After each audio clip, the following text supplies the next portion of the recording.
Hi, everybody. Welcome.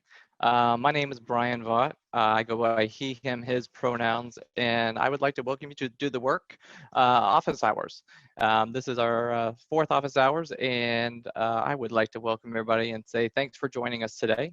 For those all on the line, Do the Work is a queer grassroots organization and creative community and platform. We look to empower the ad industry and marketers alike to inspire, reward, celebrate queer creativity within the marketing and advertising industry. We know that active inclusion for queer talent unleashes untapped creative potential and will advance business for all of us. So we welcome all of you to our session today. This is meant to be interactive. We want people to learn from one another. I encourage you to raise your hand during our presentation and some things that you can expect. Once we share in just a minute, we will switch to a grid view and we want you to speak up. So please be sure to raise your hands and we will be watching the chat and Q&A. We want to make sure that everybody is respectful during our conversations today. So please make sure that you show respect to others as we go through today's session. And we kindly ask that everybody, as you introduce yourself, when you do raise your hands, please use your pronouns. We are doing our best to make sure that this is an inclusive environment, and we'd appreciate all of your help and continue to do so. At any time you want to ask any questions of us, the moderators, or the people in the room, again, please make sure you raise your hands or type what's in the chat. This is all about positive creativity, so a couple ground rules. Your commentary can be honest and challenging, but also be kind. Keep it focused on how we can change the work, talent, and culture of advertising, which is a broad topic. You should have no troubles there. Can you swear? Of course you can. If you have a drink, please feel free to partake.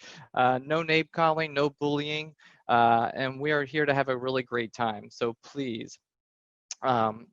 Join us in the conversation today. Also, I want to acknowledge we do have our Do the Work court on the line today. So if you see a lot of people, my friends Kate Wolf and Graham on the line, but many of our other court members are on today.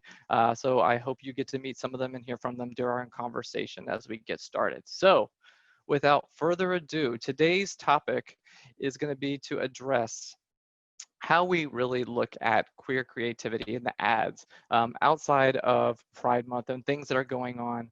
What brands do we want to acknowledge that do really good work as it is, not only during Pride Month, but throughout the year? So first topic and the first question I have is, why go pink? Why, why brands should ensure their marketing campaigns are focused on LGBTQIA consumers plus. We all know that the purchasing power of same-sex households is about 25% more than the average household. We also know that LGBTQ individuals are more engaged with social media and social media platforms. We also have a considerable influence on media. And online purchases in 2019 for the LGBT community were more than $900 billion online. Within travel and leisure, 82% of the community has plans to travel each year, this year excluded. And then the media consumption for the LGBTQIA group is usually about 35 hours a week on the computer, and we know over 20 hours a week on the radio.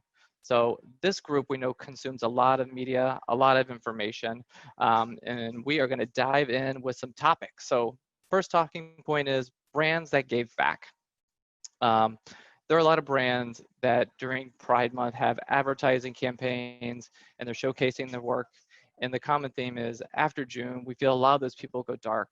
But if we look at brands that are really giving back to the communities outside of the regular June month, there's a couple that I think are worth noting. And I'd like to hear what some of the brands that you all look at as best in practice and best in class in this arena. One of the brands that I'm going to call out is Adidas.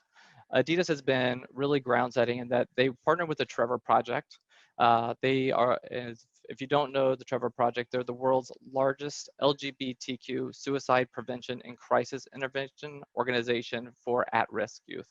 And this is a big deal. I know a lot of us have struggled, may have struggled with suicide as being a young kid or LGBTQ youth. And I know having a safe place for people to go and a resource to tap into is really vital and important, especially for the younger populations, as we know a lot of people have been misplaced or kicked out of their homes. So I'm going to put it out there. Is there any other brands that you all recommend or think you would like to hear from.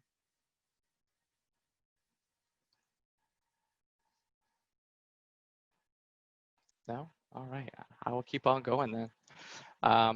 I think one main character that we all know and seen on the stage is Tim Cook, who's the CEO of Apple. He is an open LGBTQ leader who has committed to embrace diversity and inclusion all year round within Apple. An example of this is the Pride collection that can be found on the Apple Watch's the wristband and the strap. Disney showcased their Disney Rainbow Collection, and they've also donated $100,000 to GLSEN, which benefits LGBTQ students from grades K-12, and it helps make schools a more inclusive and queer-friendly place for everybody. Hang on one second. Here's a raise a hand.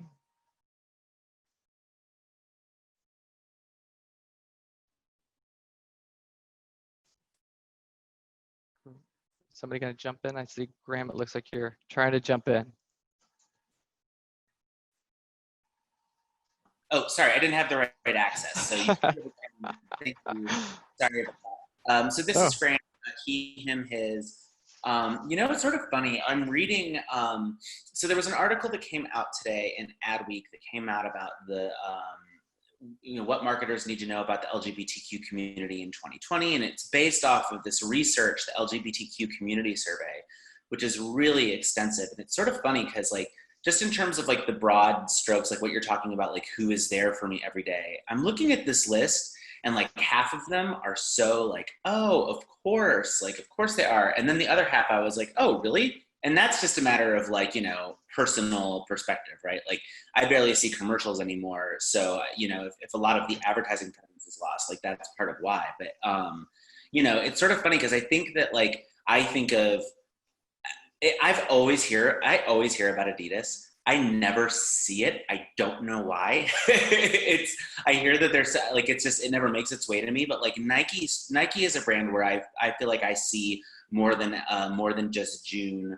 A lot of their sort of presence out there. Absolute like feels like one of the constants. Like I feel like I've grown up with Absolute, and it was like, you know, it's as simple as like they had the bottles early on, and then a matter of how they merchandise themselves in actual gay bars and how much they were a presence there. But like Wells Fargo, it's so fun. Like that's on the list of like brands sort of like named. I know from friends that work there that they apparently are incredible with supporting their LGBTQ talent, but not a brand I would have guessed is like there for people all the time. But you know, that might be a matter of like, if you are a brand that is there for the community all the time, you don't need to be as splashy. And when the community is there for you, like you're able to respond to them as well. Yeah, Graham, to your point, I think, you know, what's great about Wells Fargo, I think outside of LGBTQ engagement and involvement, I mean, they're a big supporter of veterans and other underrepresented groups. So they have a very strong D&I practice, and it's great to see all the work that they do in all these different sectors of diversity and inclusion. So they're definitely one of the favorites. Anybody else have any brands they want to share that they like to watch during Pride Month or throughout the year?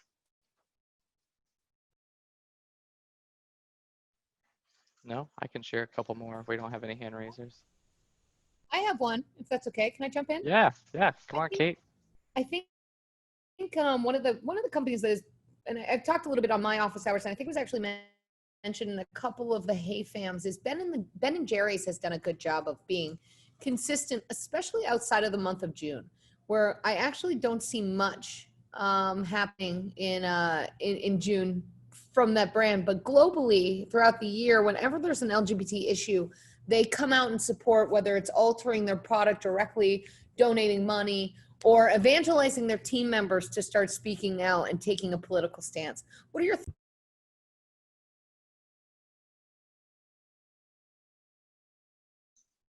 Did we lose Kate? Did I have a delay? I said, what are your thoughts on them? Like, what do you think about Ben and Jerry's? Ben and Jerry's, I would agree with you. I think they're definitely a brand that I look at that has done really great work in this space outside of June. You know, and I know they've also made some flavors during Pride Month. So I think they're a great brand to look at as a best in class practice and what they do to supporting the group. Definitely. Anybody else have any favorites out there? Somebody that you look to? One that I'm thinking of is MAC Cosmetics also. MAC has an incredible history of supporting the LGBT community. Last year, I think they pledged to donate over $500,000 to GLAAD over the course of 2 years in honor of the 25th anniversary of the Viva Glam lipstick. So again, there's so many brands that we all know and love. Another one would be Peloton. Even during this current COVID crisis, the brand has pledged to donate over $100,000 to the Ali Forney Center. And for those that you don't know Ali Forney, it's a nonprofit here in New York dedicated to providing aid to homeless LGBTQ youth.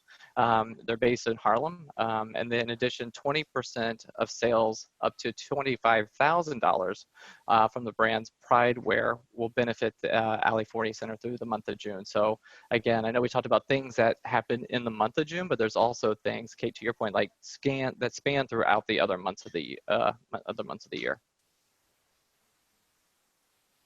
Anybody else have another brand they like to watch? Yeah, this is Liam Bruno. I prefer he, him, his. And I'm thinking about Hilton. They've done an excellent job. And as you've mentioned, the travel sector is quite a large opportunity and huge market for LGBTQIA folks. And I believe W used to be quite a great player. And I think perhaps now that Starwood is merged with Marriott properties, that seems to have waned.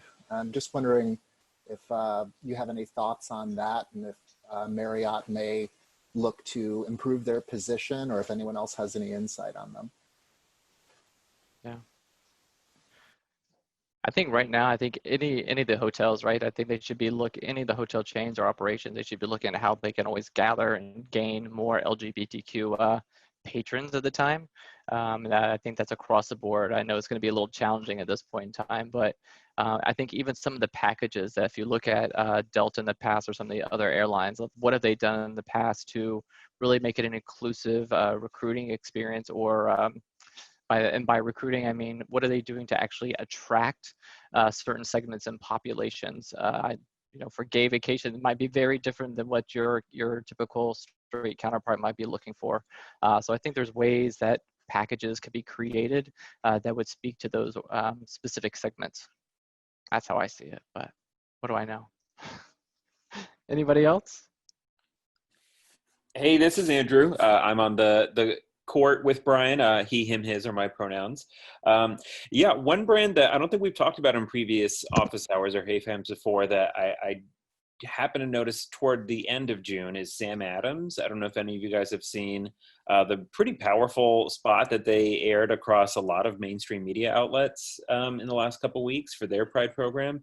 I think it's particularly noteworthy because they were one of the handful of brands that was able to showcase intersectionality during this exceptional month that we've just come out of, with the Black Lives Matter movement overlapping with Pride, right? So they showcased Black, queer, trans, and gay poets and filmed them in the Stonewall Inn, which of course is the birthplace of the Pride movement.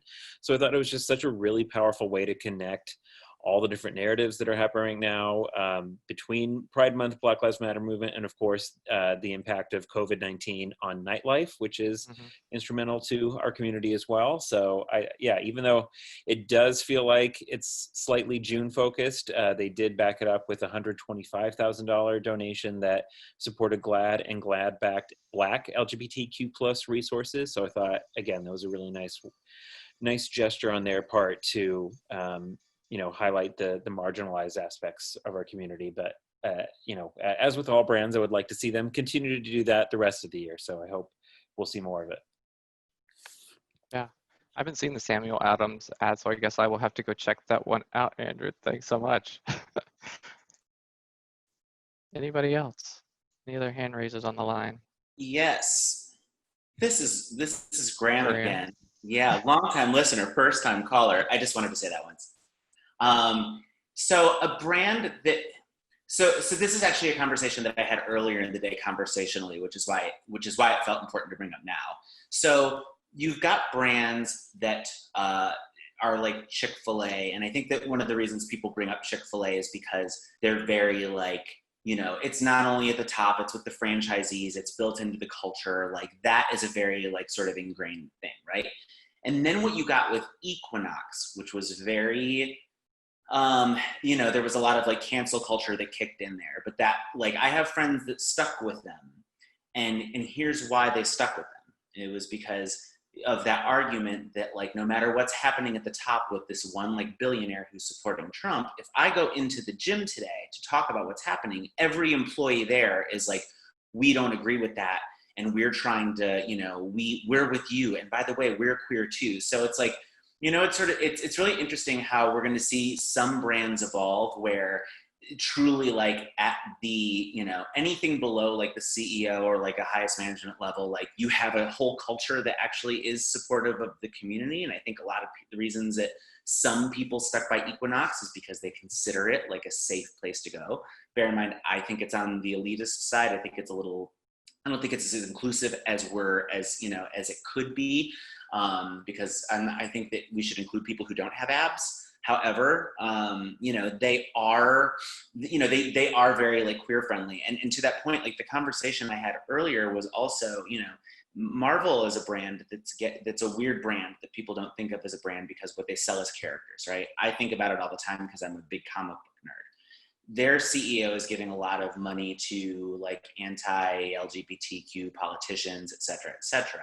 But the crazy thing is if you read any of the stories in the last like 10 years, those stories which are about to make their way to the big screen and really like permeate pop culture, there's like 36 queer X-Men characters. We are on the verge probably of like a movie for a Black Captain America. We have a Black Latinx Spider-Man. We are about to see a movie with a female Thor.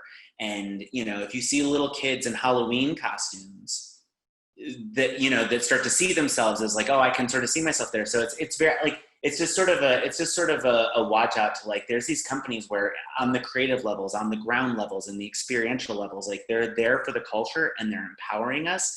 And then it's just at those high levels where it's like, okay, well now we're going to take all the money that you're giving us as a queer culture and then give it to politicians who are against your rights. Hey Graham, I think you and I both love comics. So Graham and I can geek out on comics like all the time. So I think what is great about Marvel, if we're talking about just a talent inclusion perspective, right, is I think it's probably one of the places that you can look like. I mean, it's such a vast and diverse grouping of people. And I think what's all made them always special is their uniqueness and their superpowers, right? So I think that is one thing that brand has done really well with promoting diversity, inclusion, and putting it front and foremost, like in all their publications. And now to your point is what's going on the main screens. So anybody else on the line a fan of comics or even some of the recent movies that have been put out? Either think about Black Panther, you think of Miss Marvel, right? So those are like women empowerment, people of color being in powerful movies and really changing the fabric of what's going on in popular culture.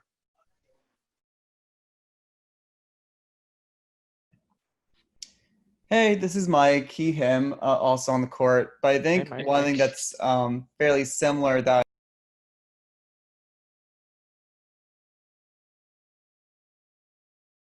Did we lose Mike? Looks like Mike, you might be on mute. I'm back. Better? Okay, cool. So Naughty Dog, the developers of the Last of Us series, they just released their next game, The Last of Us Part 2. And I won't get into spoilers, but the entire game centers around a lesbian girl. And you play as her, and she has a relationship. And for me, it was such like a, not jarring, but like a wonderful thing to like have that experience. Like I never was able to play as an LGBTQ character in a video game. And here's like a game solely centered around this woman that it's integral to her character, but she's so much more than that. And I just really commend them for like giving that recognition because there are additional LGBTQ plus characters in the game. And it was such like a change from what I'm used to in traditional video games, especially for like an action adventure one where we have like a bunch of cis white men like just shooting a bunch of people and then they're the hero. So I think that was something that really stood out to me recently. That's great. Thanks, Mike. And I know one of our participants, Chris, is a gay Batwoman on the CW. So again, I think this is becoming more mainstream, and it's so great to see. Just our community being portrayed. I think even more on the forefront and in programming. I love hearing about them being in video games and stuff like that. So I think any way that we continue to amplify and show that it's just really a great step for us.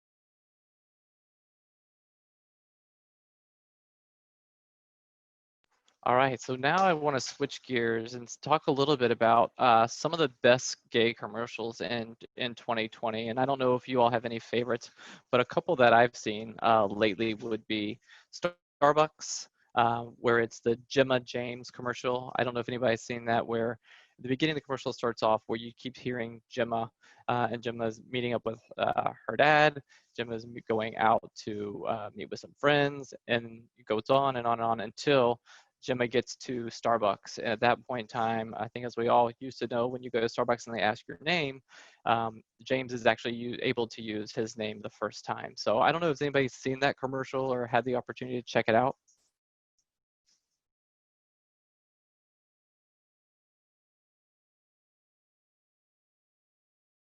No? All right. Has anybody seen the Coca-Cola commercial with the brother and sister who are fighting over the extremely hot pool guy? And they run to the refrigerator to get a bottle of Coke and go to try to give it to him. The sister falls, hits the ground, and they're fighting just to get to him. Anybody? Hey, it's Mike again. Okay. I've Hey, seen Mike. these, but I definitely loved the Starbucks one. It actually made me cry when I saw it because I was just thinking about like that experience probably and like the emotion that goes into validation, especially for the trans community, and how it was like a really powerful way where Starbucks also committed to using people's names for trans customers and committing to that. And so for me, I think it was one of those really important situations where a brand did more than just an ad or gave money, but they actually changed their policy to affect real change. And then the Coca-Cola one was just fun, but I think that there's an interesting distinction between what actually progresses life for LGBTQ plus people and what's more of just kind of brand building for a community. I think we see the way that Starbucks also, especially when it came to the Black Lives Matter, how they had to pivot on their stance too, right? So knowing that they had to be more aware of some of the things that they were doing, I think that was a step in the right direction. So just making some changes based on like what's going on in the environment and being aware. Like I know they've consistently produced Pride cups throughout the year, but it's nice to see them get behind and stand behind this this topic as well. And it looks like we have a hand raiser. Arnetta? Were we able to unmute Arnetta? Hi, Brian. How are you? Hey, Arnetta. Good. How are Good. you? Good. Good. I was actually just raising my hand just to say that I love the Coke commercial. It was the first time I saw it. I didn't really know what they were conveying until the very end, and I thought it was just a hilarious and very not often talked about way to showcase how a family actually loves and takes in their LGBTQ plus family members. So I thought that was a really good take on inclusion within your own family. Yeah, I agree. And there's another one that I'll point out too. I don't know if anybody's seen it. As you talk about family and inclusion, there was a Kodak commercial with the dad, and the dad happens to have he happens to be in a wheelchair, and he has a gay son, and a gift that he gives him is a camera. The dad gives the son a camera. The son takes a picture when he's out with his boyfriend, and the dad ends up actually getting the photo copied and giving it as a gift. So I don't know if anybody saw that, but Mike, as you're talking about things that made you cry, I think that commercial is actually one that made me cry, because it's how nice would it be for your parent to actually give you a gift that represents, you know, who you are as a person, and then like who you love in your life. So did anybody get to see that commercial? If you haven't, I can send a link around, of course, but it was a really great commercial.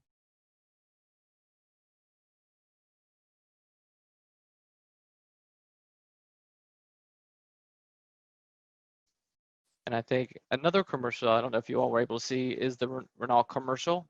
And it is about these two young girls. You see them going to camp together, and it progresses over 30 years in their lifetime. One gets married, the other is at her wedding, so just a bystander and watching it happen. That person ends up getting a divorce, and then you see them later becoming a couple. They have a kid together, so I think it shows their progression together with 30 years in making, which is what the whole commercial was about. But again, I don't think we also see a lot of commercials maybe that are geared towards lesbians as well. And I think this was just a really great example of things that we're doing well. And for it to come from a car company, I'm surprised it wasn't Subaru, but I really like seeing this. I don't know, did anybody get a chance to see that commercial? Or am I the only one?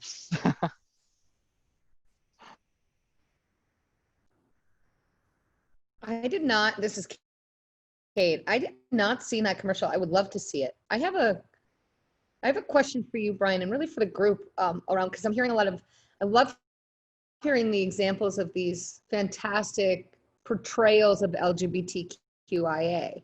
But I think one of the things that I'm noticing as a convention through all the examples you're giving is the normalization of that. While these are big moments for LGBTQIA, they're encased in the practices of humanity. And I'm wondering, is that the mechanism that makes this so powerful? Because I think when you get into the tropes of LGBTQIA, an example that would be like, I don't know if you've ever watched Revy, but that's a 24/7 LGBT television web series place. They run Chevrolet commercials that make my skin crawl because they're so stereotypical gay white man, like, I'm going to put on my dance playlist, like, kind of thing. And I feel like that's the wrong way to go. Do you think it's the normalization of things? What do you think is the recipe of success here? Kate, I think this is a nut that we still have to crack. I want to see the true forms of the whole community. I don't want to see just the white gay man and all that, whatever that represents, right? It's such a stereotype and such a cliche. So I think the commercials themselves really have to evolve beyond one type of person. I don't think, not like we don't usually even call out bisexual in commercials either. It's not something we can easily tell by looking at somebody versus, okay, two gay guys or two lesbians together. But I think there's a lot of work that still needs to be done to showcase the spectrum of the LGBTQ community and all the things that we do in advertising. I think this is just a start. I'm glad to see some of the things being normalized and more of our TV shows really pushing forward and making who we are as a community more visible. But there's definitely a lot of work that has to be done. And that's why I'm so glad of the work that we're doing within this organization, is to provide kind of that North Star and provide like that guidance of, okay, this is a group that you're missing out on, or this is a different way that this can be portrayed. So that's how I see it. I don't know if anybody else has any thoughts on that front. Love to hear from the attendees on the line.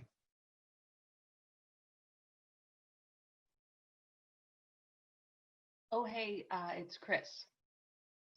Hey, Chris. Welcome. Yeah. Thanks. No, you were talking about that commercial with the gay women and they're in love, and then the one goes and marries. I don't know. I thought that was awkward. It's like I don't know, but now hearing what you're saying, it's great that they did an ad with gay women. It's great. It does reflect real life. That's kind of what you were talking about, reflecting real life. But it was just awkward. Like the woman wasn't good enough, so she had to go with a man. And then in the end, okay, I'll go with the woman now that didn't work out with man. So I don't know. As a gay woman, I didn't like that, but I guess that is real life. I know a lot of gay couples who were married and now they're with a gay partner. So anyway, but I thought that was awkward. No, thanks for that perspective. I didn't even think about it that way. I took it as maybe she didn't want to accept who she was in love with, and then she went back and was like, oh, I'm gonna follow my heart. So I thank you for that perspective. I appreciate it. Anybody else? Yeah, I just wanted to mention, you talked about, it's Liam Bruno again, about normalization. And one of the recent examples of that I've seen of that I thought was just impeccable, and again, you made me think of it, it made me cry, was Schitt's Creek. I just really felt that it was not so much about being gay, it was just them being human. And it was a new example. I don't think there's, even Will and Grace, which was so transformative and evolved media and people's perceptions so much of it was about their sexuality. Whereas with Schitt's Creek, it was just who they were. In fact, it wasn't even the premise within the first, season or two. It didn't even come up. And I think that type of normalization where people don't have that reaction of the woman who's leaves her, goes with a man, into a woman where it's so, you're just so hit over the head with it that it's not natural, it's not normal. And I think brands that are able to really portray relationships and people that are real and authentic and actually identify with customers are those that are going to continue to win and be supported and embraced by the LGBT community. Thanks, Liam. I think one brand that I think did this really well would be the Campbell's ad with the two dads and the son when they're at the table. I don't know, does anybody know that ad? And I know Campbell's received a lot of backlash for it, but when I think of brands that did something real and did something really well, that would be one that I know really got my attention. I think really tugged on my heartstrings as I looked at it. Anybody else? One thing that's so funny about, this is Graham again, one of the funny things about the commercial conversation, and bear in mind, like I have the personal, I think I mentioned it in passing, I have the personal experience of not seeing a lot of commercials. I watch everything on streaming. I've given up Facebook, which is, I saw a lot of commercials when I was still on Facebook, right? So I still was like inundated with them. And now, unless someone is sending them to me, I don't, directly, I don't get them, or unless I see them in the trades as having made headlines. But the thing is, it's really funny because I agree with the point from earlier about like the role of normalization in this. A conversation that I helped co-lead at South by Southwest about 4 or 5 years ago around the topic of like what kind of marketing really gets through. It was an interactive discussion with the audience, and what the audience all came back with is like, look, the closer anything can get you to like seeing queer people as just people who are in your day-to-day lives, the better, right? And that's why, Facebook can be effective because it like reminds you like, oh, a queer person, they're just sort of going about their day. And it's the same way we're talking about these commercials, like having a bowl of soup with your family, got it, check, like this is where the progress happens. It's very funny though, in an industry where we have so much emphasis on integration. I'm thinking example by example, and I love every example that you're telling me. If you were to send me these ads, I would probably get as emotional as anyone else. I'm a big TV crier. However, it's so funny to hear some of these and go like, yeah, but that's like, it's so funny because that's not the experience that I ever have with the product. Right? It's so much more casual than that. It's like, nice story. Glad that you told me you believe in this. I hope I remember that you believe in this, but also like, that's not what I do with your brand. Right? So it's really funny. And it sort of speaks to like industry-wide challenges as well with like, the integration of like, is your commercial telling a story about the day-to-day of what's happening? And look, no one ad can speak to everyone, but it's just something to look out for. Like, to be someone who is, has very like non-commercial media behaviors anymore, where they can't even get to me, the experiential component becomes that much more effective for me. Yeah. Hey, Graham, I think you bring up an interesting point, and I think as we talk about brands and do we even see ourselves in the marketing and in the campaigns, and that's what we're talking about is that something that we think is getting more prevalent? And what do we do if the brands that we know and love don't start to make the changes that we're seeing ourselves in their ads? Because there's that perception around like brand loyalty. And so is that making us and this is for the group, is if you don't start to see yourself within the ads, what do you start to do as a consumer of a brand that you know and love? I'd love to hear what people feel about that. Would that be a brand that you would start to rethink your affinity towards? Would you go look for something else in the marketplace? Anybody want to jump in with me on that one?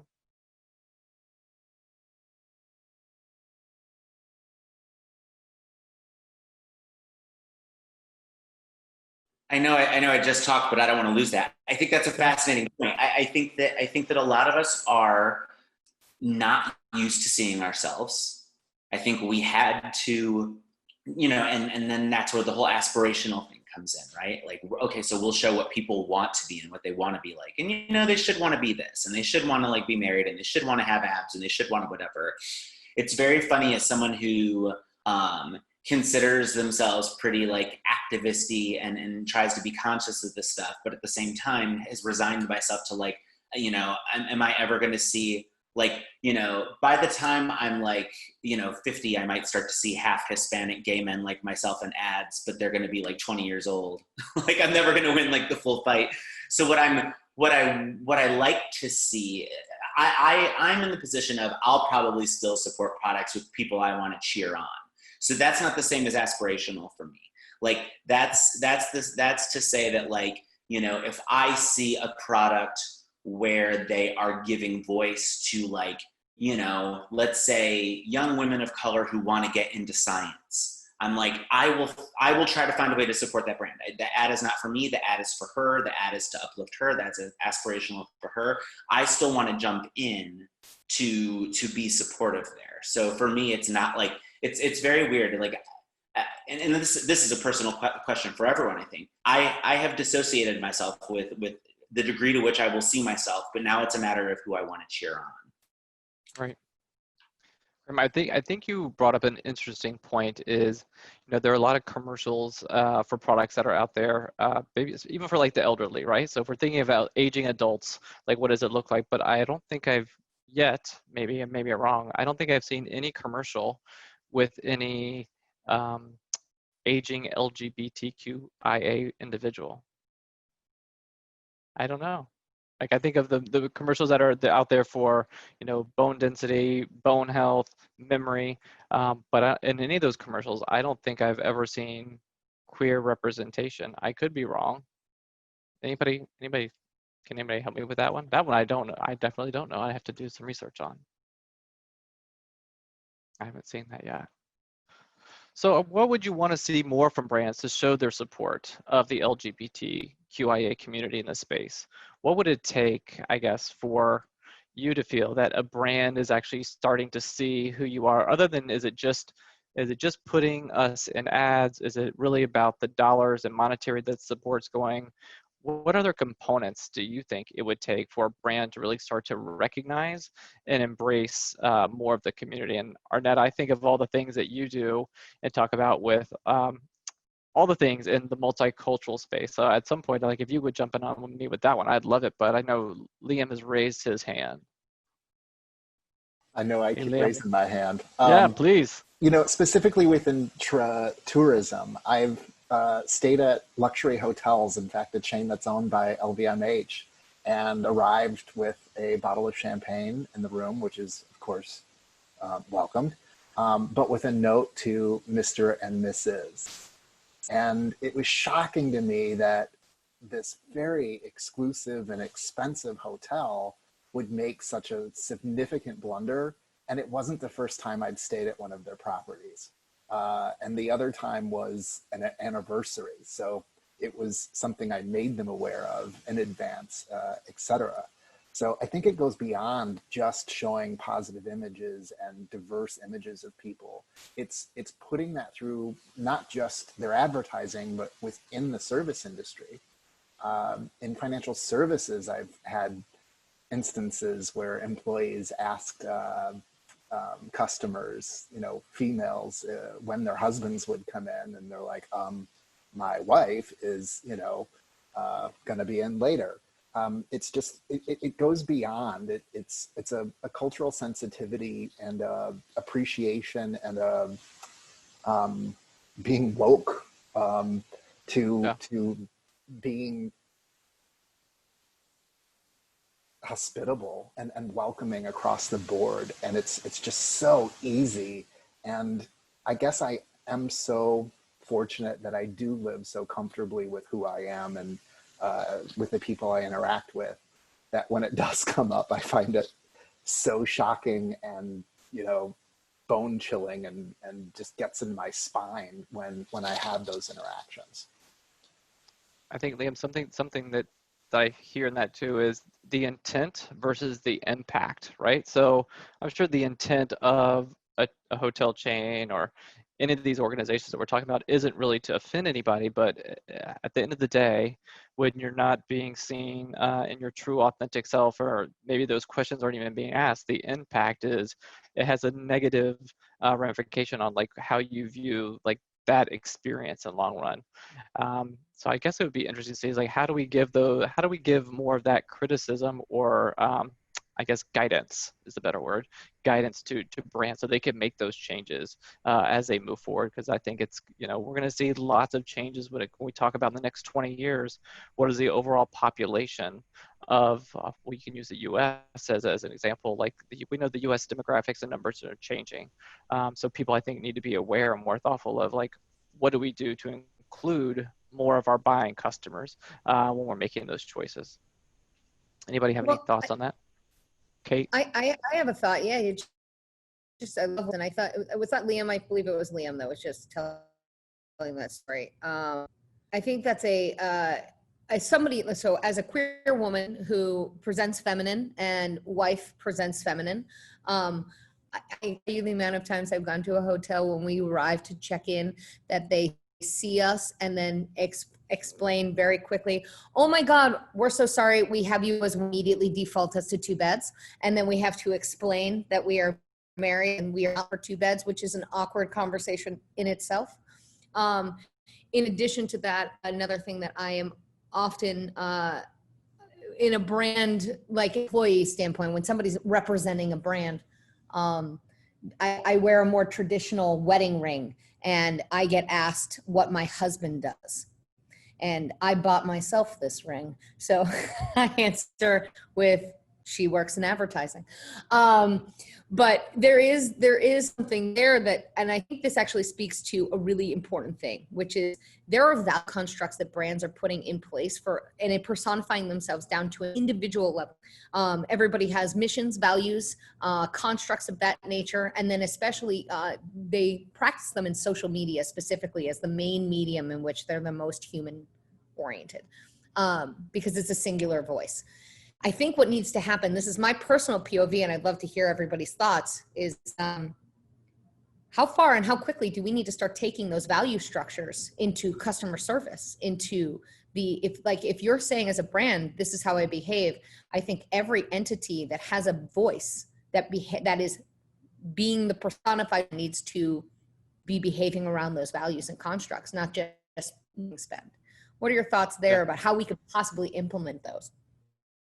Yeah, so I would agree with you. I think this has to be embedded into the frontline workers and like how they're approaching the customer. I will tell you, in my own experience, when my other half and I go out, we're constantly asked, "Are you 2 brothers?" And that is the most awkward situations. Like, no, we're not brothers. No, we're not twins. So I think a lot of this goes back to simple training, right? And maybe that's how you onboard your employees. It needs to be written to manuals, the ways that everybody should be asked, and we should talk about the pronouns, right? So even simple things like that are things that companies can do to really start to change the culture and how they work, not only internally, but definitely with their customer base. And I think this is where the work that we're doing is really important to really educate businesses on some of the best practices and ways that they can make sure that they have more inclusive practices just dealing with the public in general. I don't know if anybody else on the line has anything they want to share in that perspective. Has anybody else been called something that's just not in line with who you are? Liam? Well, one of the things I wanted to contribute was a positive experience from a place I just didn't expect it. My husband's retired from serving 20 years in the US Navy. And because of his banking relationship, I now also have an account with USAA.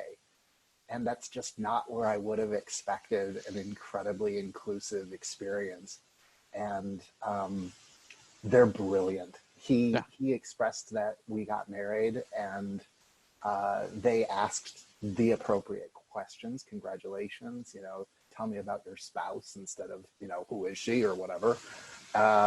And the very next engagement I had with them, they had that on file and were just forthcoming with, you know, your husband told us that you were recently married. Congratulations. And I get a little emotional just talking about it now because it's so unexpected that it really just threw me back. And I was like, what?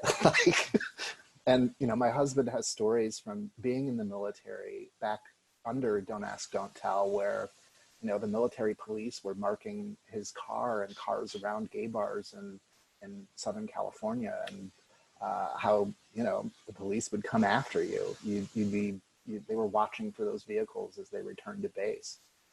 You really had to walk a couple miles and park far away. And it's just brilliant that things have changed and they've changed the way that they have. So that model exists. There are corporations like USAA that are embedding it into their cultures.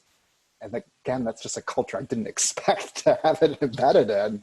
And it's there, and they're leading with service, and they're doing a brilliant job. There's zero reason that the rest of financial services, and specifically hospitality, can't up their game and help their staff to be more mindful, to be more woke, to be more understanding, and most appropriately welcoming to everyone. Yeah. I think in general, what I know working with some people in the financial industry, financial services, I think, has definitely been one sector that has been on the forefront of driving more diversity inclusion, probably even in advertising, I'd say sometimes. And they're definitely on, as you can tell, pushing the envelope. And I'm not even to say that's pushing the envelope, that's kind of like table stakes these days, but they are definitely probably some of the better groups, USA in particular, on making sure that there's those inclusive components to the things that they're doing. Graham, I see your hands up. Yeah, you know what's sort of funny is, so, and it actually segues very neatly, I think, from what you were just talking about. What you're talking about is a very data-driven industry who then understands the power of customization and then caters to their audience sooner, right? So we are, I worked at Starcom for a long time, and there was research that we did that showed that, like, when you were starting to personalize TV ads, people like freaked the fuck out because they were like, but TV is a mass medium. Like, why are you personalizing to me, right? But then when you did mobile phone outreach, it was the exact opposite. It was, I know that you know who I am. I know that you know that it's like, you know, that this is my phone, that you can get information on me. Why wouldn't you personalize this, right? So a lot of these stories of service and of, you know, retail level like courtesies and stuff, it's sort of funny because they're all being driven by places that are the most like data centric. Like, of course you had the information on like us checking in, but you could have added this layer of whatever. Like, if, you know, if you have the data, and why not use it? And the funny thing is, so we start this, you know, we spend a lot of this conversation talking a lot about storytelling, right? And our representation in commercials and in art, and like what stories being told to us. And a lot of the conversations we have at Do the Work are like, you know, how much are people allowed to tell those stories? But everything we're talking about right now, about like what really matters to us when it comes down to it in these personal situations, when I check into my hotel, when I'm, you know, somewhere with my partner, et cetera, kind of just come down to like direct marketing. It's database management, which is so funny because, you know, it speaks to the fact that, like, so in the storytelling space, we're working to get it right. We have some wins, we have some misses. Wow, we have a shitload of misses in direct marketing. And how much is the direct marketing sector of our industry and the data management sector of our industry being very inclusive? Because if you look, you know, if you look at things very basic culturally too, you tend to have the people who are like, you know, if someone's an artist, you assume they're creative. And if someone's, more analytical and like, doesn't put their, doesn't put everything out there politically, they're probably just keeping their nose down and getting the work done. But it's to show that there's so many areas of industry culture where it's like, we need queer people everywhere, from the person who's going to tell the right story of that woman getting married to another woman, to the person who's going to make sure that we're building in data that captures that you and the man you're checking in with aren't brothers. Yeah. And I think that when we talk about the marketing itself, right? Think about how do we more effectively use like programmatic or any of our other marketing techniques to, we have all these tools at our hand, and we have so much data that we're able to tap into. We definitely have ways that we can do a much better job of making sure the right content's going to the right people at the right time, and our practices are so much better. My friend Arnetta. Hey, Arnetta. Hello again. Well, you make a very good point. The concern, or I should say the issue with the data and doing this programmatically has really been more that although we have the data from the client or the marketer, they don't always necessarily share that information with the advertising agency, and definitely don't share first-party data with us. I say us because I do work in advertising as well. And, to clarify. And part of the challenge with making sure that you're reaching the LGBTQIA community through programmatic standards is, quite frankly, they don't have the information in their platforms.